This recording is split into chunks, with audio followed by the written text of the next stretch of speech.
이사야서를 이제 함께 묵상하게 되는데요.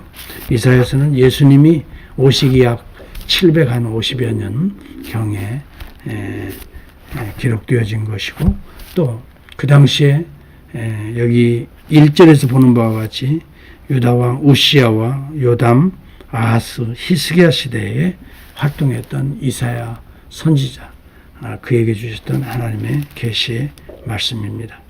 이사야서의 특징은 특별히 두 부분으로 나눠져 있어요. 한 부분은 범죄한 이스라엘에 대한 그리고 또 하나님 앞에 돌아오도록 그렇게 선지자가 호소하고 예언하고 또 때로는 통렬히 애통하고 책망함에도 불구하고 돌아오지 않는 이스라엘에 대한 하나님의 준엄한 심판이 예언되어 있고요. 그렇다고 해서 우리 하나님의 구원의 역사는 중단된 것인가? 그렇지 않다는 사실을 이사야 선지자는 우리에게 계시로 알려주고 있습니다. 특별히 이 땅에 하나님의 아들 메시아를 보내셔서 구원을 이루실 것이다. 궁극적으로 이스라엘은 실패하지만, 육적인 이스라엘은 실패하지만, 그러나 메시아를 통해서 새로운 이스라엘을 구속하겠다. 이런 내용들이 이사야서에는 크게 이렇게 양분되어 있습니다. 그래서 특별히 구약 성경에서 가장 정확하게 또 사실적으로 또 실제적으로 메시아의 예언을 묘사한 하나님의 계시의 책은 이사야서입니다. 이사야서처럼 메시아의 계시에 대한 메시아의 예언이 그렇게 많은 성경이 없어요. 그래서 이사야서는 구체적으로 메시아의 책이다 이렇게 말할 수가 있어요. 특별히 탄생에 대한 이야기, 예수 그리스도의 탄생에 대한 이야기가 여러 번 나옵니다. 처녀가 잉태하여 아들을 낳을 것이다. 7장 14절에 보면 그 이름을 임마누엘이라 하리라 이렇게 구체적으로 예언했어요.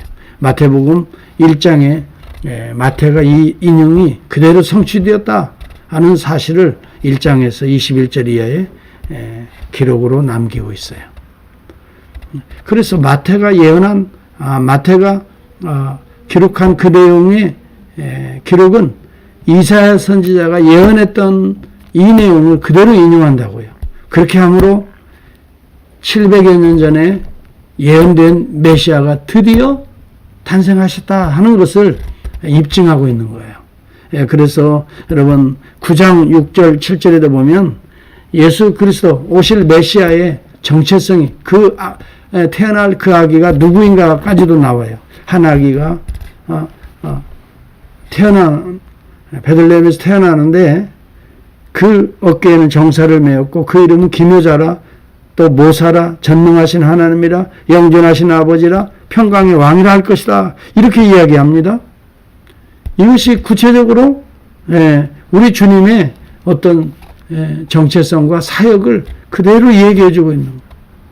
우리 주님은 정말 참된 삼위일체 하나님의 한 분으로 오신 것입니다. 육체의 몸을 입으셨지만 그는 본체는 하나님이시라는 거예요. 영존하시는 아버지와 동일한 본체라는 것을 이사야 선지자가 얘기해 주고 있어요.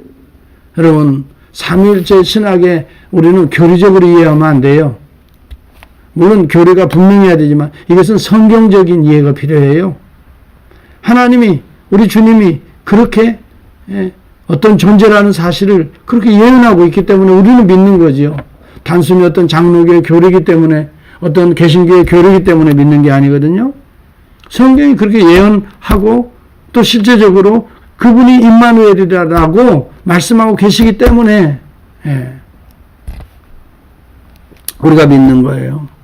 이새의 줄기에서 한 싹이 나서 여러분 이것이 11장에 또 나오거든요. 이새는 누굽니까? 다윗의 아버지입니다. 그래서 다윗의 후손으로 오시는 메시아를 구체적으로 얘기하죠. 이것을 마태복음은 아브라함과 다윗의 후손 예수 그리스도의 세계라 이렇게 해서 구체적으로 이야기한단 말이죠. 또 예수님보다 한 6개월 전에 먼저 태어나서 주의 길을 예비하는 자의 모습까지도 여기 예언되었는데 이게 세례 요한의 광야에서 외치는 자의 소리여 하면서 그러면서 뭐 골짜기마다 더두어지고 작은 산마다 높은 산마다 낮아지리라 하는 내용이 이사야서 40장 3절에서 5절에 나오거든요. 이 내용은 세례 요한이 실제적으로 활동할 때에 마태가 바로 이 세례 요한은 이사야 선지자가 예언한 바로 그 사람이라고 얘기하면서 주님이 친히 그 사실을 입증했어요. 여러분, 예수 그리스도와 세례 요한이 탄생하기 벌써 700여 년 전에 계시가 기록되고 있어요. 이것은 하나님이 기록하시지 성령님이 기록하시지 아니하면 알 수 없는 내용이죠. 그리고 여러분, 우리가 알아야 될 것은 좀 더 구체적으로 예수 그리스도가 십자가의 순환을 받은 그 사건을 해석하는 내용이 이사야서 여러분이 잘 아는 대로 53장이에요. 그가 왜 고난을 받아야 되는가? 그가 왜 매를 맞아야 되는가? 그의 모습은 어떻게 했는가? 그렇게 함으로 우리는 어떤 존재가 되었는가? 여러분, 이사야서 53장에 들어가 보면 너무너무 예수 그리스도의 구속의 대속의 모습이 아주 적나라하게 사실적으로 묘사되어 그대로 우리 주님은 순환을 받으신 거예요. 우리는 다 양 같아서 그릇 행하여 각기 제 길로 갔지만 무리의 모든 죄악을 아버지 하나님께서 그에게 담당시키셨도다. 대속이잖아요. 대신 속하셨도다.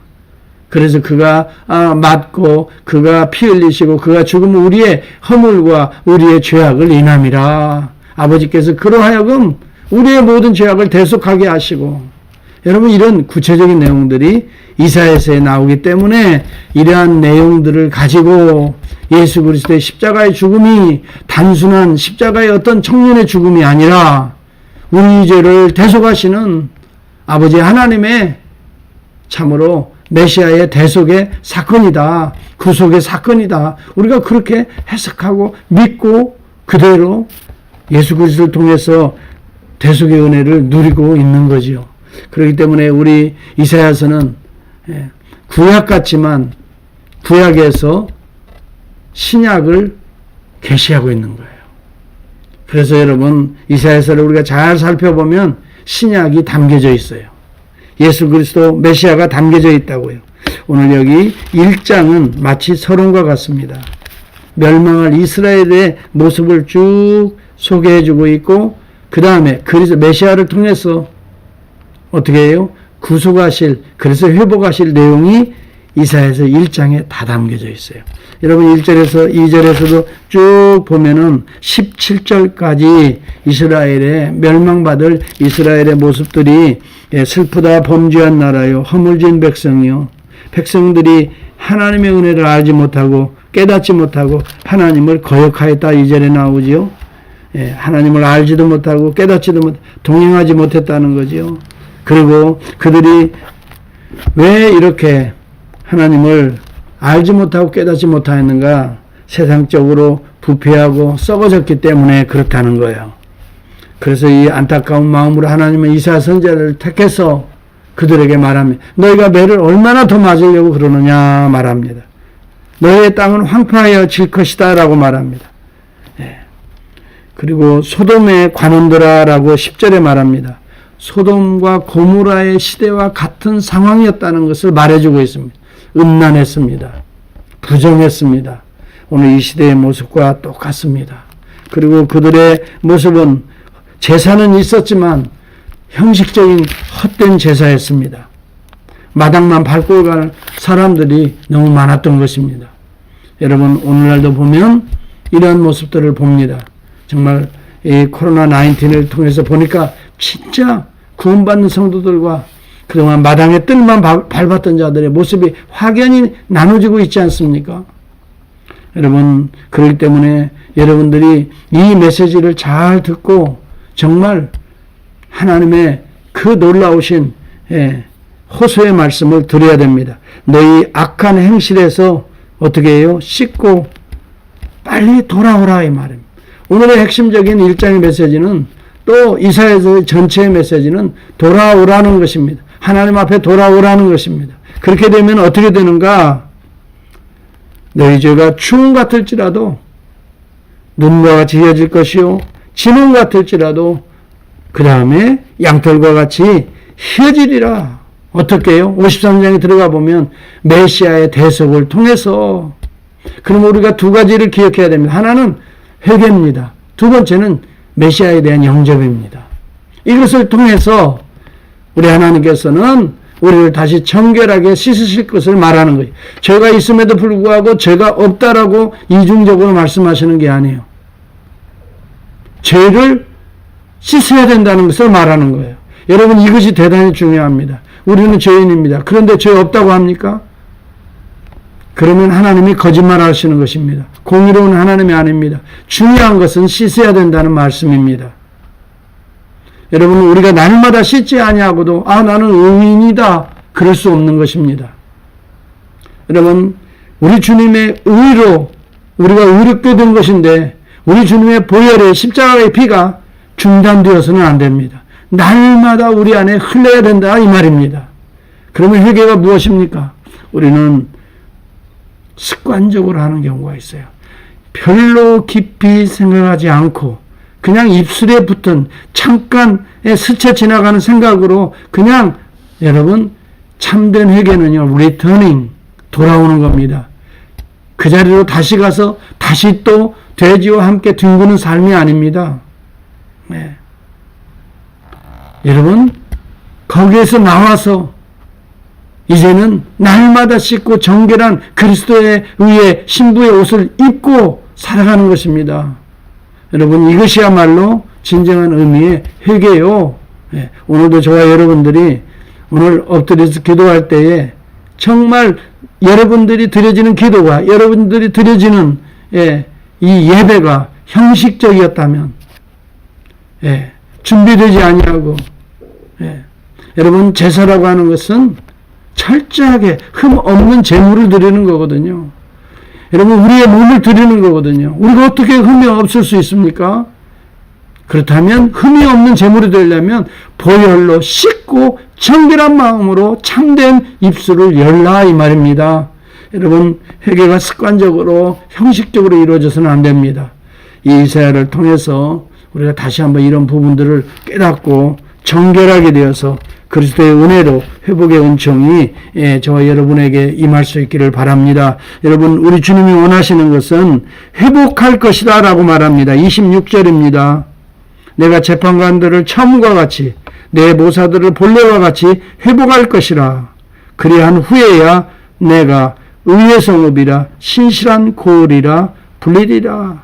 여러분, 이사야를 통해서 특별히 우리의 가정과 내 심령부터 시작해서 우리의 가정과 우리의 교회가 또 이 땅이 정말 회복되는 놀라운 은혜가 있기를 바랍니다. 그리고 말합니다. 시온은 정의로 구속함을 받고 그 돌아온 자들은 공의로 구속함을 얻으리라. 오늘 그래서 주제는 돌아오라는 것입니다.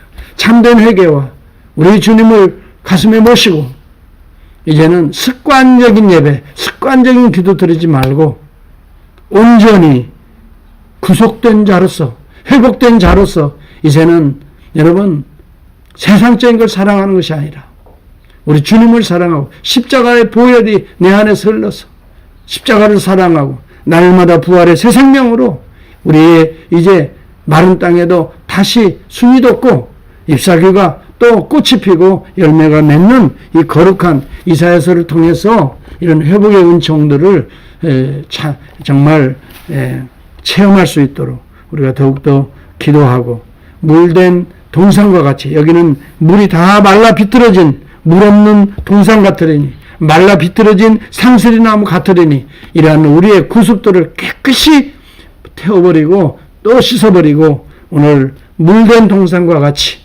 열매 맺는 백향목과 같이 포도나무와 같이 결실 얻는 우리들의 삶으로 잎이 무성한 것만이 아니라 참된 향기를 바라고 참된 열매를 거둘 수 있는 우리의 삶이 될 수 있도록 오늘도 주님과 함께 동행하시는 복된